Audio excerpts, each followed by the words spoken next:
قسم ہے اس قسام ازل کی جس نے اپنے محبوب طالب اور مطلوب صلی اللہ علیہ وسلم کے ظہور پرنور کے لیے جیسے اعلیٰ قبیلے اور اعلیٰ خاندان کا انتخاب فرمایا، ویسے ہی پروان چڑھانے کے لیے حلم و سعادت کے گہوارے قبیلہ بنو سعد کو اپنی نگاہ رحمت سے نوازا۔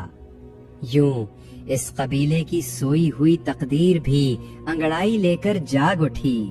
سب سے پہلے تو حضور نبی اکرم صلی اللہ علیہ وسلم کو آپ کی والدہ ماجدہ حضرت آمنہ رضی اللہ عنہا نے دودھ پلایا۔ پھر چند دن تک آپ صلی اللہ علیہ وسلم کو حضرت سویبہ نے دودھ پلایا۔ حضرت سویبہ ابو لہب کی کنیز تھیں، جنہیں ابو لہب نے حضور صلی اللہ علیہ وسلم کی ولادت کی خوشی میں آزاد کر دیا تھا۔ کیا شان رحمت ہے کہ حضور اقدس صلی اللہ علیہ وسلم کا دنیا میں قدم رکھنا ہی تھا کہ غلاموں کی زنجیریں ٹوٹنا شروع ہو گئیں۔ اس دوران حضرت عبد المطلب کے فرزند اور حضور صلی اللہ علیہ وسلم کے چچا حضرت حمزہ رضی اللہ عنہ نے بھی حضرت سویبہ کا دودھ پیا۔ یوں وہ بھی حضور اکرم صلی اللہ علیہ وسلم کے رضائی بھائی بن گئے۔ رسول اللہ صلی اللہ علیہ وسلم حضرت سویبہ کا ہمیشہ ادب و احترام فرماتے تھے۔ جب مدینہ منورہ ہجرت فرما گئے تب بھی وہاں سے لباس اور دیگر ضروری سامان ان کے لیے بھیجا کرتے۔ فتح خیبر کے بعد حضرت سویبہ کا وصال ہو گیا۔ الوفا صفحہ 138۔ انہوں نے رسول اللہ صلی اللہ علیہ وسلم کے علاوہ حضرت ابو سلمہ کو بھی دودھ پلایا تھا۔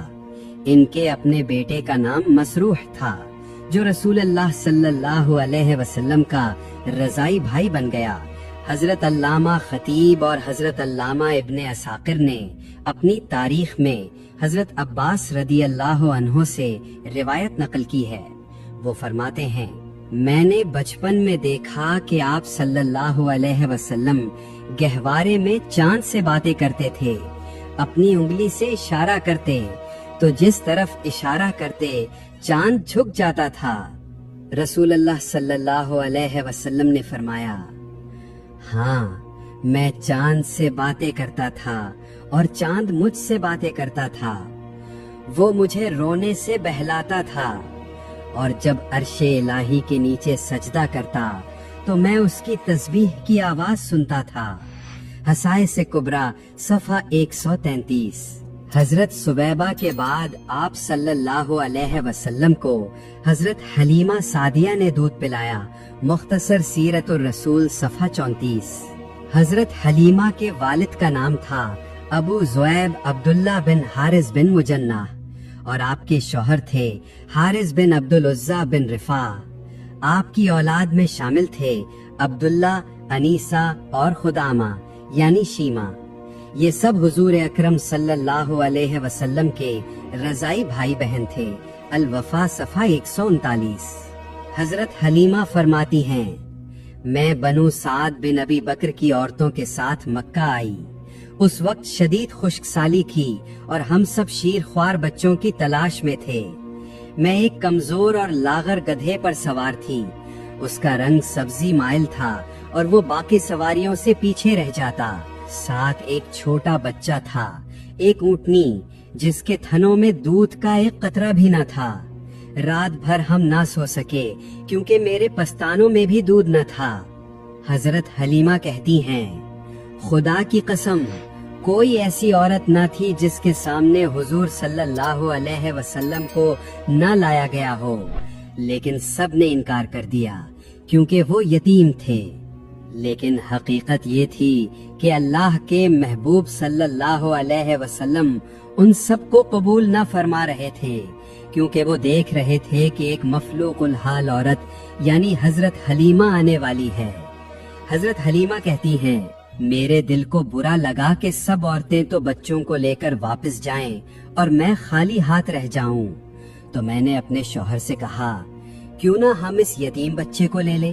ایک روایت میں ہے کہ جب حضرت عبد المطلب کی ملاقات حضرت حلیمہ سے ہوئی تو تعارف ہوا۔ وہ خوش ہوئے اور فرمایا، واہ، سعد اور حلم، انہی دو خوبیوں میں زمانے بھر کی بھلائی اور عزت ہے۔ کیا تم اس یتیم کو اپنا لوگی؟ اللہ اکبر!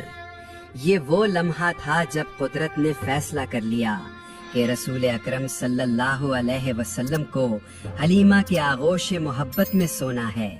حضرت حلیمہ بیان کرتی ہیں، میں حضرت آمنہ کے گھر پہنچی، انہوں نے مجھے خوش آمدید کہا اور اس کمرے میں لے گئیں جہاں آپ صلی اللہ علیہ وسلم جلوہ فرما تھے۔ میں نے دیکھا کہ آپ صلی اللہ علیہ وسلم سفید دودھ کی مانند کپڑے میں لپٹے ہوئے تھے، کستوری کی خوشبو پورے کمرے میں پھیلی ہوئی تھی، آپ کے نیچے سبز ریشمی کپڑا بچھا ہوا تھا اور آپ پیٹھ کے بل آرام فرما رہے تھے۔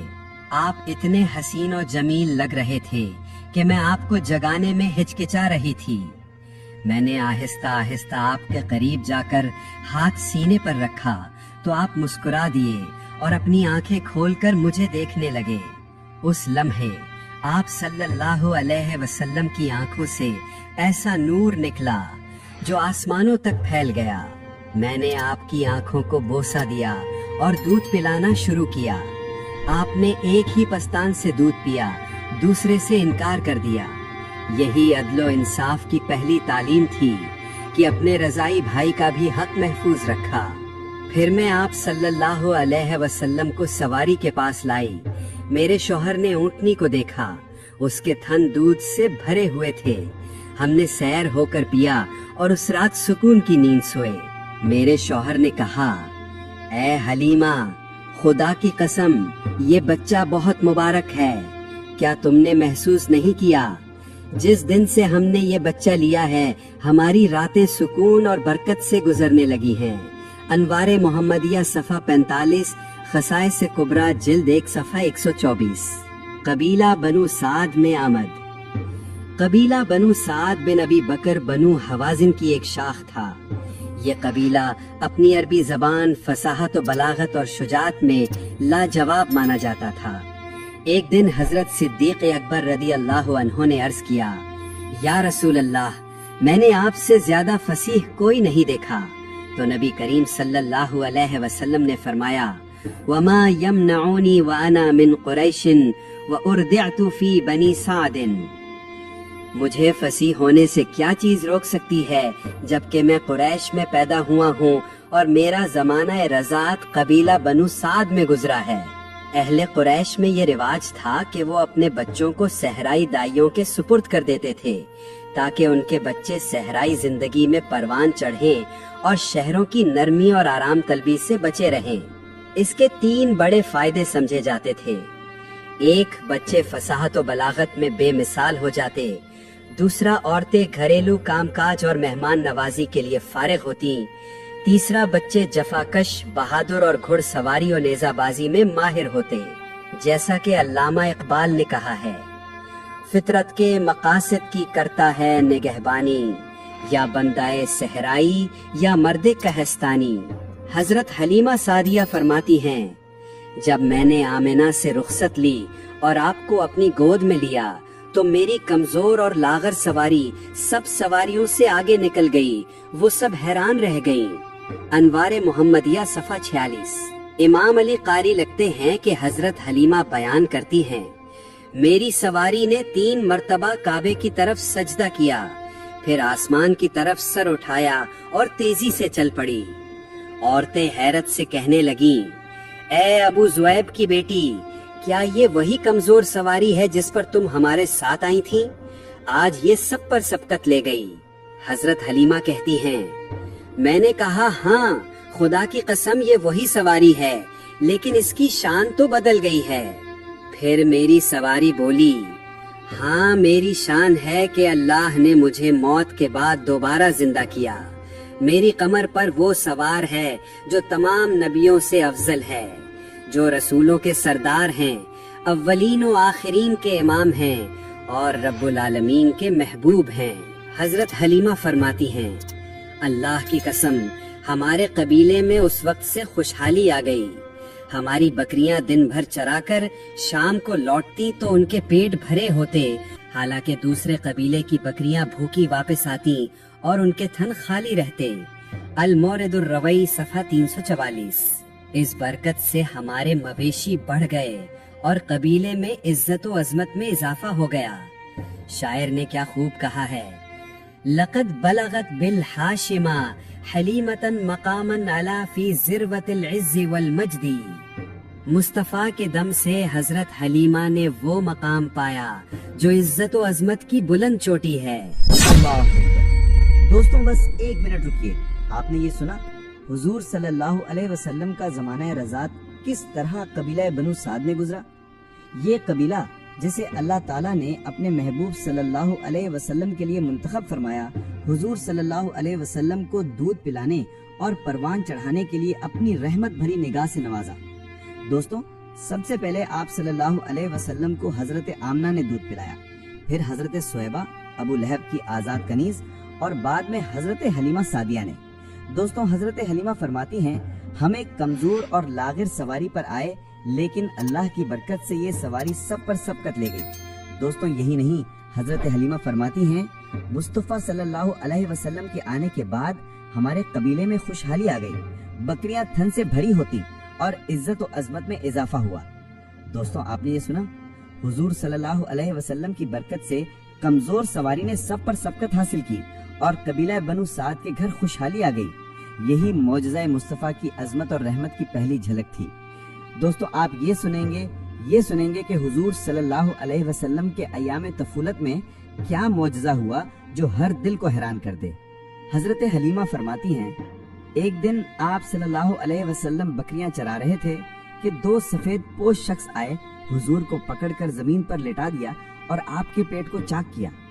دوستوں یہ سن کر حضرت حلیمہ اور والدین دوڑ کر آئے اور دیکھا کہ حضور صلی اللہ علیہ وسلم بالکل صحیح سلامت کھڑے ہیں۔ حضرت صلی اللہ علیہ وسلم نے فرمایا، میرے قریب دو آدمی آئے، انہوں نے میرے پیٹ سے کوئی چیز نکالی اور پھر سب کچھ پہلے جیسا درست کر دیا۔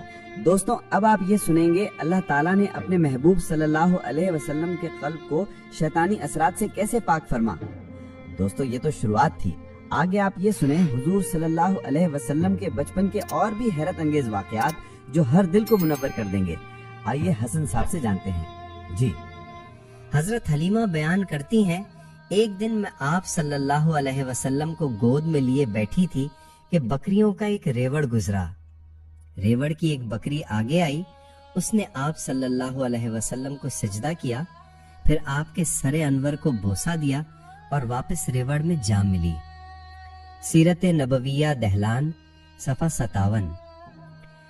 حضرت حلیمہ کہتی ہیں کہ رسول اللہ صلی اللہ علیہ وسلم نے کبھی کپڑوں میں نجاست نہیں کی۔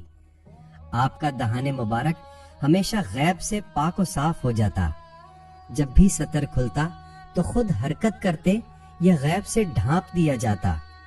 مدارج النبوت جلد نمبر 2 صفحہ 33۔ قبیلہ بنو سعد آپ صلی اللہ علیہ وسلم کی محبت اور برکتوں سے دن بدن مالا مال ہوتا رہا۔ مریض شفا پاتے، جانور تندرست ہو جاتے اور فرشتے آپ صلی اللہ علیہ وسلم کے گہوارے کو جھولتے۔ سب حیران تھے کہ یہ بچہ کوئی عام بچہ نہیں بلکہ آنے والے زمانے کا سردار اور اللہ کا محبوب ہے۔ حضرت ابن عباس رضی اللہ عنہ روایت کرتے ہیں کہ حضرت حلیمہ سعدیہ رضی اللہ عنہا فرماتی ہیں کہ جب میں نے رسول اکرم صلی اللہ علیہ وسلم کا دودھ چھڑایا تو آپ نے یہ کلمات فرمائے،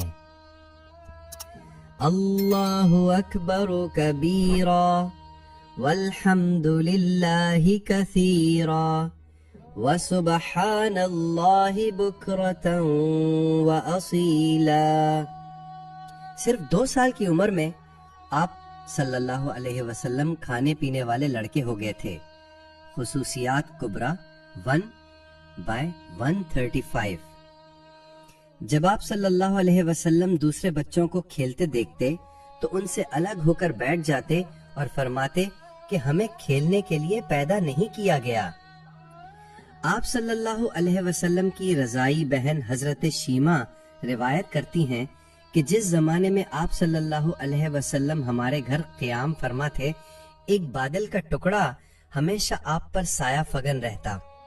آپ صلی اللہ علیہ وسلم جہاں ٹھہرتے وہ بادل بھی وہیں ٹھہر جاتا، اور جب آپ صلی اللہ علیہ وسلم چلتے تو وہ بادل بھی ساتھ چلنے لگتا۔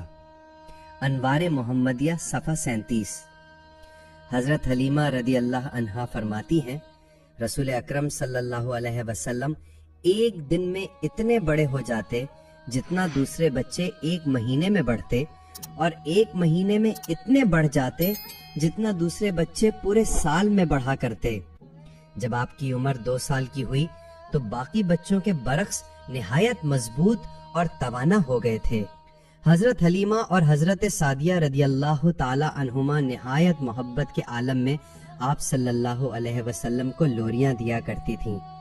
انہوں نے یہ دعا کی، یا رب اذا اعطیتہ فابقہ واعلہ الى العلا وارفعہ وادحض اعداء العدا بحقہ وزدت بحقہ بحقہ بحقہ۔ ترجمہ: اے اللہ، جب تو نے یہ بچہ مجھے عطا کیا ہے تو اس کو سلامت رکھ، اس کو بلند مرتبہ عطا فرما اور ترقی نصیب فرما، باطل دشمنوں کو اس کے صدقے سے مٹا دے۔ میں دعا میں اضافہ کرتی ہوں، اس کے حق کے صدقے سے، اس کے حق کے صدقے سے، اس کے حق کے صدقے سے۔ رسول اکرم صلی اللہ علیہ وسلم کی رضائی بہن حضرت شیمہ بھی آپ صلی اللہ علیہ وسلم کو لوریاں سنایا کرتی تھیں اور کہا کرتی تھیں، اے اللہ، میرے برادر مکرم محمد مصطفیٰ صلی اللہ علیہ وسلم کو ہمارے لیے سلامت رکھ، یہاں تک کہ میں انہیں جوان دیکھوں، یہاں تک کہ میں انہیں اپنی قوم کا تاجدار دیکھوں۔ اے اللہ، ان کے دشمنوں اور حاسدوں کو ذلیل کر دے اور ان کو دائمی عزت و عظمت عطا فرما۔ حضرت حلیمہ رضی اللہ عنہا ہر چھٹے مہینے آپ صلی اللہ علیہ وسلم کو مکہ مکرمہ لے کر آتی تاکہ والدہ ماجدہ اور دیگر اقربا کو ملاقات کرا سکیں۔ جب مدت رضاعت پوری ہوئی تو آپ صلی اللہ علیہ وسلم کو لے کر مکہ آئیں تاکہ آپ صلی اللہ علیہ وسلم کو والدہ ماجدہ کے حوالے کر دیں، لیکن جداری کا تصور ہی حضرت حلیمہ کے لیے نہایت سخت اور دکھ بھرا تھا۔ چنانچہ انہوں نے سیدہ آمنہ رضی اللہ عنہا سے عرض کیا کہ بہتر یہی ہے کہ آپ اپنے فرزند گرامی کو کچھ عرصے کے لیے مزید ہمارے پاس رہنے دیں، وہاں کی صاف اور پاکیزہ ہوا اس کے لیے بہت مفید ہے، جبکہ مکہ کی مسموم فضا اس کے لیے نقصان دہ ہوگی۔ یہ اصرار دیکھ کر حضرت آمنہ رضی اللہ عنہا نے ایک بار پھر اپنا دل بند محمد مصطفیٰ صلی اللہ علیہ وسلم حضرت حلیمہ کو عطا فرما دیا۔